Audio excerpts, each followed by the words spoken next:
आपने कहा रिएक्शन दिया, तो रिएक्शन तो फेवर में बीजेपी के चला गया। अगर ये रिएक्शन है जहां सरकार फिर से, दुष्यंत जी बैठे हुए हैं, दुष्यंत जी ये तो सरकार बन रही है, आप भी ये बार बार कहते रहते हैं कि बहुत गुस्सा था जब ज्योतिरादित्य सिंधिया ने पासा पलट दिया, वहां पे पाला बदल लिया, लेकिन ये गुस्सा तो नहीं दिख रहा है बीजेपी के खिलाफ। देखिए मैट्रिक्स का सर्वे है, मनोज जी हमारे बड़े मित्र हैं, मेहनती व्यक्ति हैं, लेकिन मुझे लगता है कि उनसे चूक हुई है। जो नंबर्स उन्होंने दिए वो नंबर नहीं आएंगे। अच्छा, कांग्रेस की संख्या 125 प्लस आएगी।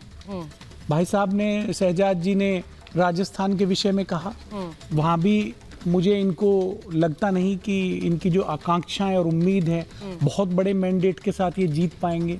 वहां भी कांग्रेस 100 के आंकड़े को पार कर रही है। अदर्स की वहां संख्या पिछली बार 26 थी, अब की बार 28-30 हो सकती है।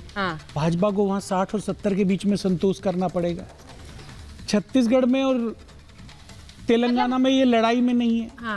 मेरा ये मानना है कांग्रेस पार्टी 4-0 से ये मैच सेमीफाइनल जीतने जा रही है। 4-0 से जीत रही है जी हाँ, 4-0 मतलब एग्जिट पोल्स धरे के धरे रह जाएंगे। बिल्कुल एग्जिट पोल्स, आप प्रो धरे तो धरे, मैं की बात कर रहे थे, वो एग्जिट पोल्स को धराशायी करने की बात कर रहे हैं। मैं धराशायी नहीं करूंगा, सबने मेहनत किया, अच्छा काम किया है। मेरा एक अपना विचार है, मेरे पास भी डेटा है, मेरे पास फीडबैक है। अच्छा, मैं अपनी बात कर रहा हूँ, मैं किसी के काम को गलत नहीं ठहरा रहा। डेटा और फीडबैक की बात हो रही है, सबने अच्छा काम किया है, सबका धन्यवाद है।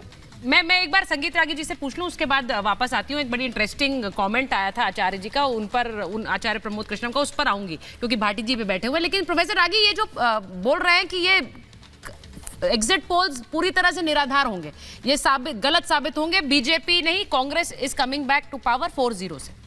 देखिए, एग्जिट पोल गलत हम मानते या ऐसा नहीं है कि हर बार एग्जिट पोल सही ही निकल जाता है, लेकिन जो आंकड़े मैंने देखे हैं, एक क्रॉस 7 रीजन्स हैं मध्य प्रदेश में, और 7 रीजन में एक cross the reason Bharatiya Janata party के मतों का प्रतिशत 3% से 7% तक बढ़ा है। कहीं पर 3% है, कहीं 4% है, कहीं 7% है, कहीं 6% है।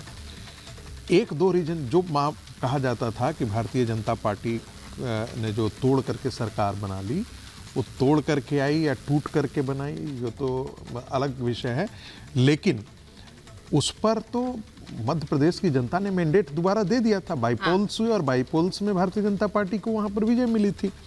लेकिन उसको आप मान भी लें तो सब कोई इस बार कह रहा था कि ये जो चंबल का क्षेत्र है, चंबल का क्षेत्र में जहां से 34 या 37 विधायक आते हैं, वो बहुत इस बार भाग्य का निर्णय करेगा। मजेदार बात है कि 37 में से 34 सीटें एक तरफा पोल स्वीप कर रही है। ये जो आ रहा है आंकड़े वहां से, तो ऐसी स्थिति में ये कहना कि भारतीय जनता पार्टी या कांग्रेस पार्टी, देखिए कोई नेता कह सकता है, बहुत से जानकार यहाँ मान रहे हैं। देखिए आप लोग यहाँ सब बैठे हुए हैं, बहुत से लोग, कल से जो हड़कंप मचा हुआ है वो एमपी को लेकर है, मध्य प्रदेश को, क्योंकि हमारा जो मैट्राइज का पोल है उसमें क्लियरली एक लीड दिख रही है, बीजेपी सरकार बना रही है।